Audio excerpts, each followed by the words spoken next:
বন্ধুগণ, গত জুমায় কি আলোচনা বলেছিলাম, এখানে বসে সেই আলোচনার দিকে যাব, সময় কম। বন্ধুগণ, আল্লাহর নবীজিকে কাফের উকবা এবং কাফেরের বড় লিডার দল কুরাইশ বংশের ইহুদিরা নবীজিকে দাওয়াত দিয়েছিল।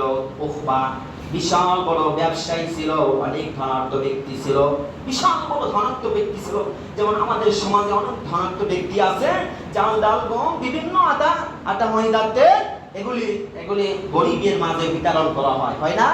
এটা সুন্দর কাজ, এটা ভালো কাজ। নবীজি বলছেন, যার নাই তুমি তাকে দাও, যার আছে তাকে তুমি দিও না।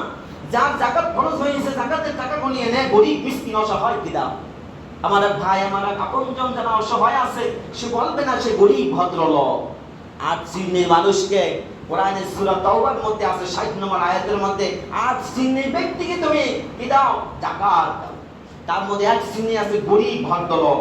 দেখবেন সুন্দর জামা কাপড় পরে সুন্দর পরিপিটি হয়ে সে রাস্তায় চলাফেরা করে, কিন্তু মানুষের কাছে হাত বাড়ায় না।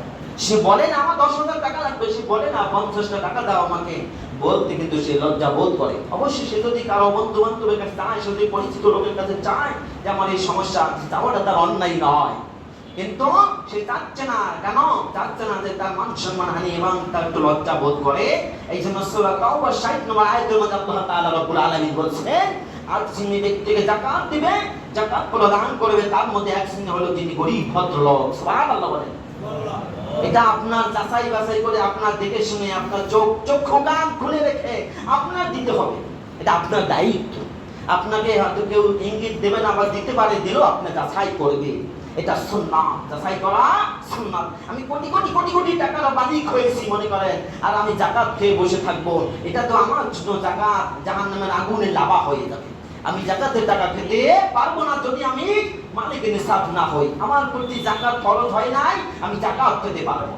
এটা রেফারেন্স দিলে, তার দিয়ে দিলে বিভিন্ন ধরনের কথা আসে, আলোচনা আসে। এই জন্য সূরা তাওবা 60 নম্বর আয়াত থেকে আমি রেফারেন্স দিয়ে দিলাম। আমার ভাইয়েরা, উকবা নবীজি চাচা বংশের আপন চাচা উকবা বিশাল বড় ব্যবসায়ী। তিনি বিদেশ থেকে আসতেন, এসে কাফেরদের সঙ্গে, লিডারদের সঙ্গে আলোচনা করতেছেন। চাচা, আপনারা তো মুরব্বী, আপনারা বিচার আচার করেন, আপনারা মাতুব্বার, আমরা কুরাইশ বংশে, আপনাদের একটা নাম কাম আছে এই দেশে, এই মক্কা নগরীতে। এই কুরাইশ বংশে একটা বংশধরের নাম আছে। আমি আপনাদের ছাড়া তো কোনো সিদ্ধান্ত নিতে পারবো না এককভাবে। সুবহানাল্লাহ। এককভাবে সিদ্ধান্ত নেওয়া এটা মুসলমানদের জন্য সুন্নাত, কাফেরদের জন্য সুন্নাত না, কাফেরদের জন্য নাজায়েজ। কারণ কাফেররা তো ভালো কাজ করে না, মুসলমানদেরকে কেমনে মারবে, কেমনে বোমা ফাটাবে, কেমনে জঙ্গি বানাবে, এটাই কাফেরদের ধারণা, ঠিক কিনা বলো? আজ এই পৃথিবীতে, তাম পৃথিবীতে কাফেররা মুসলিমদেরকে নির্মমভাবে হত্যা করতেছে, একটা জঙ্গি ফঙ্গি দিয়ে, বিভিন্ন মিথ্যা অপবাদ দিয়ে। আল্লাহ বলেন, তোরাও রেডি হ, এই কাফের দল তোরাও রেডি হ, তোদের উপরে গজব আসবে। এক সময় এই মুসলমানদের টাকা দিয়ে, মুসলমানদের অর্থ দিয়ে, সম্পদ দিয়ে আমেরিকা চলছে, এমন সময় চলে গেছে।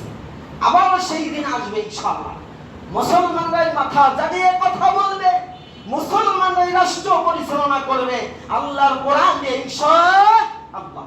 দিন আসতেছে ইনশাআল্লাহ।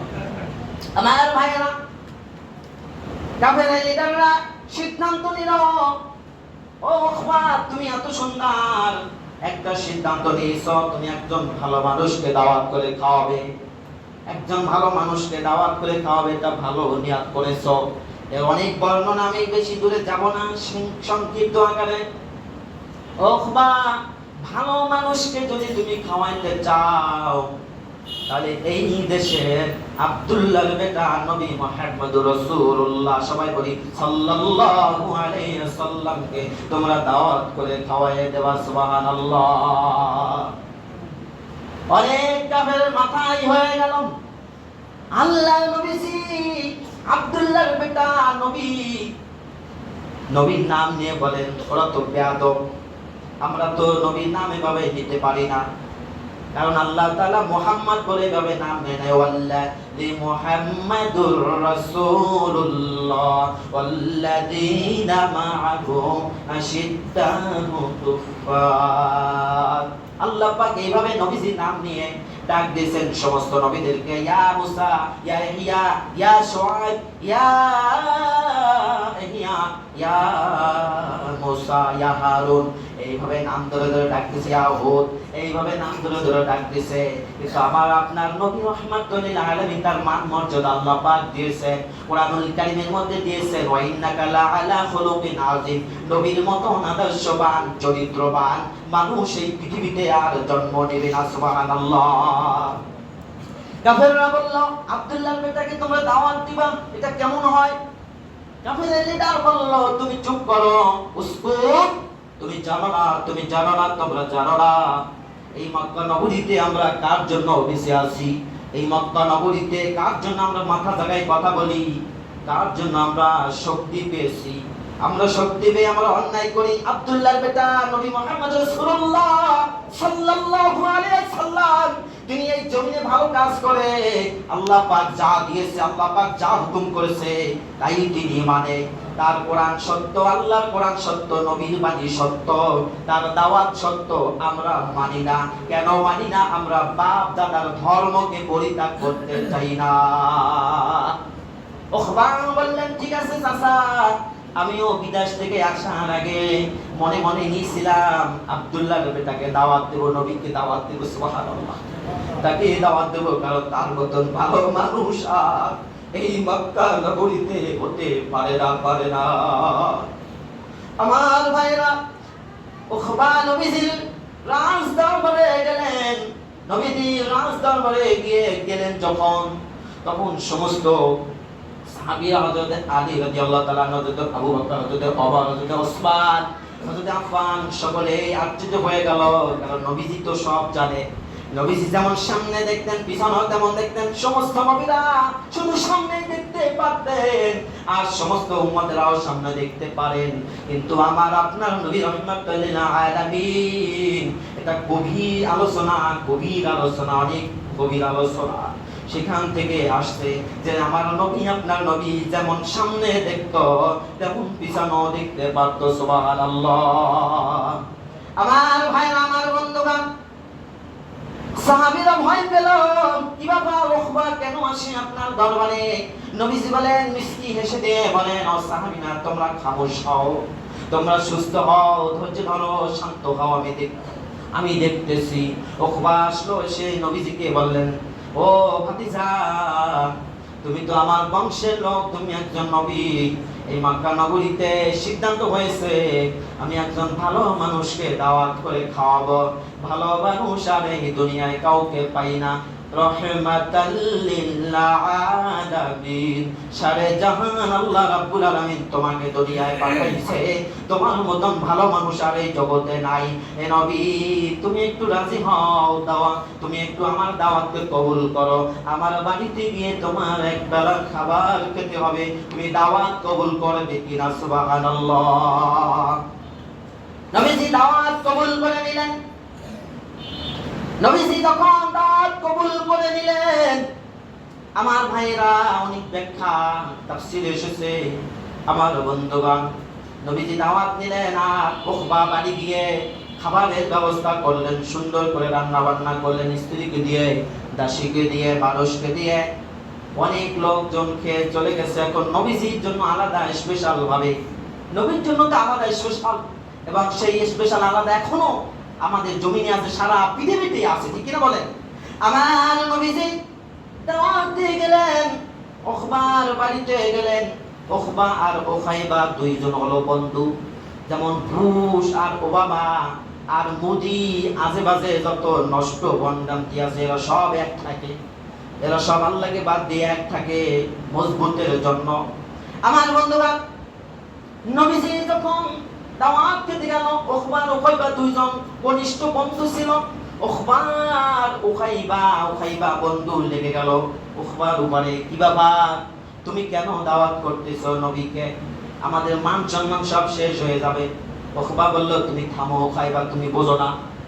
তুমি বোঝো না, তুমি থামো, চুপ করো, তুমি কি বোঝো? আমার ভাইরা নবীজি দাওয়াত খেতে যেন বসলো, বসার পরে খাবার সামনে দিল, দেওয়ার পরে নবীজি খাবার খাচ্ছে না, চুপ করে বসে আছে। খাবার যখনই আসছে আল্লাহ পাক রব্বুল আলামিন রহমতের নবীর জন্য ওহী পাঠিয়ে দিলেন, জিবরাইল আমিনকে পাঠিয়ে দিলেন। জিবরাইল আমিন যাও আমার বন্ধুর কাছে গিয়ে বলো এই খাবারের মধ্যে যেন কখনো সে হাত দেয় না, আল্লাহর হুকুম না আসা পর্যন্ত যেন খাবার খায় না। সুবহানাল্লাহ বলবেন না? কালকে শরীয়তপুরের পাশে মাহফিলে গেছি, সুবহানাল্লাহর কারণে আমার বয়ান উঠে গেছে, অনেক উঠে গেছে, আলহামদুলিল্লাহ। আপনারা তো বলেন না, চিন্তা করেন আমি তো বাজার থেকে ঘুরে বেড়াই, যদি সপ্তাহে একদিন জমা ভরাইতে আসতাম তো মনে করতেন যে হুজুর কি জানি নতুন নিয়ে আসতেছে, আমরা চলে মসজিদে যাই। আমার এগুলো অভিজ্ঞতা আছে, 26-27 বছর ইমামতি করি। আরে দূর, আপনি একা বসে রয়েছেন, আপনি তো আজকে গেছেন সবার সাথে সমান হয়ে গেছেন, আপনি তো আজকে বিছাতে পড়ে গেছেন। আমার ভাইয়েরা ওখবা বললেন, হে নবী আপনি কেন খাবার খাচ্ছেন না? ভাতিজা কেন খাবার খাচ্ছেন না? ও নবীজি বললেন, আমার একজন আল্লাহ আছে, আল্লাহ তাআলা হুকুম ছাড়া আমি খাবারে হাত দেব না, খাবার খাবো না। আল্লাহ তাআলা পাঠিয়ে দিলেন জিবরাইল, আবার যাও। ওখবা নবীজিকে বারবার বিরক্ত করতেছে, নবীজি কাছে যায় বলো ওখবা যদি কালিমা পড়ে মুসলমান হয়, কারণ ওখবা তো ইহুদির বংশ, আল্লাহর নবী হইলেন পাক পবিত্র, সুবহানাল্লাহ। আল্লাহ তাআলার নবী কখনো নাপাক খানা খাবে না, কখনো হারাম খাবার খাবে না, বেঈমান খাবার খাবে না, বেঈমানদের খানা খাবে না। যদি ওরা মুসলমান হয়, জায়গায় বসে যদি মুসলমান হয়, তাহলে নবীজি খাবার খাবে, তা না হইলে খাবে না। আমার ভাইরা, আমার বন্ধুরা, ওখবাকে নবীজি দাওয়াত দিলেন, চাচা আমি এই মদিনার নবী হয়েছি, আল্লাহ পাক বানাইছেন, ওই আল্লাহর হুকুম ছাড়া আমি এই খাবারে হাত দেব না। আল্লাহ পাক হুকুম করেছে আপনার মুসলমান হতে হবে, কালিমা পড়ে মুসলমান হতে হবে, বায়াত হতে হবে, তারপরে আপনার এই খাবারে আমি হাত দেব। যদি রাজি থাকেন তাহলে আপনি আমি আপনার খাবার খাবো, রাজি না থাকলে আমি নবী চলে যাব। সুবহানাল্লাহ। এখন দাওয়াত দিয়েছে সারা মক্কা মদিনায়, মক্কায় খবর হয়ে গেছে এই দেশের নবী রাহমাতুল লিল আলামিন আব্দুল্লাহর বেটা 11 জন সন্তান আব্দুল্লাহ, তার মধ্যে সর্বোচ্চ আব্দুল্লাহর বেটা হইল নবী মুহাম্মদ রাসূলুল্লাহ সাল্লাল্লাহু আলাইহি সাল্লাম। আজকে তাকে দাওয়াত দিয়েছি, সারা পৃথিবীতে খবর হয়ে যাচ্ছে, সারা মক্কায় খবর হয়ে যাচ্ছে। এখন যদি খাবার না খেয়ে চলে যায় তাহলে তো মান সম্মান কিছুই আমার থাকবে না, ঠিক কিনা বলেন? বিয়ের বাড়িতে যখন বর আসে দাওয়াত দেওয়া হয়, সামান্য কথা কাটাকাটির কারণে এখন তো খুনাখুনি হয়, মরে যায়, জীবন চলে যায়। এই সাতারে বিয়ে, এইভাবে বিয়ে প্যান্ডেল সাজাইয়ে জায়েজ নাই, হারাম। মুসলমানি অনুষ্ঠান করা হারাম। বৈশাখী মেলা হারাম। কোন মুসলমানই করতে পারবে না, কোন মুসলমান বৈশাখী মেলা করতে পারবে না। ওর মরণ হবে ইহুদি হয়ে মরণ হবে, ও কাফের হয়ে মরণ হবে। যদি কোরআনকে জানা ওভারটেক করে, কোরআনকে জানা অস্বীকার করে, আল্লাহ পাক তাকে আবু লাহাবের মতন, ফিরাউনের মতন, নমরুদের মতন ধ্বংস হয়ে যাবে, কোনো সন্দেহ নাই। আল্লাহ তাআলা সূরা জুমার মধ্যে বলছেন, হুয়াল্লাযী আরসালা রাসূলাহু বিল হুদা ওয়া দীনিল হক। আল্লাহ পাক কোরআনুল কারীমের মধ্যে বলছে, কারো বাপের কথা বলতেছি না, কারো বানানোর কথা বলতেছি না, আমার আল্লাহর কোরআনের কথা বলতেছি। জীবন চলে যাবে তারপরও কোরআনকে ছেড়ে দিব না ইনশাআল্লাহ। আমার বন্ধুরা, আল্লাহ পাক রব্বুল আলামিন নবীজি বললেন, তুমি যদি মুসলমান হও তাহলে আমি তোমার খাবার খাবো। ওখবা বিপদে পড়ে গেল, উখাইবা পিছন থেকে খোসায়। আছে না একজন মানুষ, এখনো আছে সেই ওখবা, চরিত্রবান মানুষ, সমাজে, দেশে, রাষ্ট্রে, বিদেশে, গ্রামে, মহল্লায় এখনো আছে কি না? পিছন থেকে খোসায়, তুমি খাইস না, হায় নবীরে খাইতে দিস না, থাক না খাক, চলে যা। এটা হলো মুনাফিকের লক্ষণ। ওখবা বললে চাচা ভাতিজা আমি তোমার চাচা, তুমি যখন বলছো খাবার খেতে হয়, খাবার খাবে, মুসলমান হয়ে কালিমা পড়ে, তাহলে আমি পড়ে নিলাম লা ইলাহা, নবী পড়ে দেন বলেন লা ইলাহা ইল্লাল্লাহু মুহাম্মাদুর রাসূলুল্লাহ। সবাই বলি সাল্লাল্লাহু আলাইহি ওয়াসাল্লাম। যেখানেই শুনবেন, তাম পৃথিবীতে যেখানেই শুনবেন নবীর নাম, সব জায়গায় বলবেন সাল্লাল্লাহু আলাইহি ওয়াসাল্লাম। আমার বন্ধুগণ, ওখবা কালিমা পড়ে মুসলমান হয়ে গেল। ওখবা তার দরবারে চলে গেল। সমস্ত কাফির সর্দাররা তাকে থুতু মারতেছে। হায় হায়, কামটা কি করলি? মান সম্মান তো থাকবে না আমার বংশে, কুরাইশ বংশে মান সম্মান থাকবে না, মক্কা নগরীতে মান সম্মান থাকবে না, ইজ্জত থাকবে না। তুমি কেমনে করলে কামটা বলো, কেমনে করলা বলো ভাতিজা? কেউ বলে ভাই কেমনে করলা, এটা তো তোমার কাছ থেকে আশা করি নাই। তখন ওখমা বলল, শুনো, আমি আসলে মন দিয়ে কালিমা পড়ি নাই, মন দিয়ে নবীর প্রতি আল্লাহর প্রতি ঈমান আনি নাই, ঈমান তোমাদের প্রতি আনছি। ওয়াইদা লাকুল্লাযিনা আমানু ক্বালু আমান্না ওয়াইদা খালাউ ইলা শায়াতিনিহিম ক্বালু।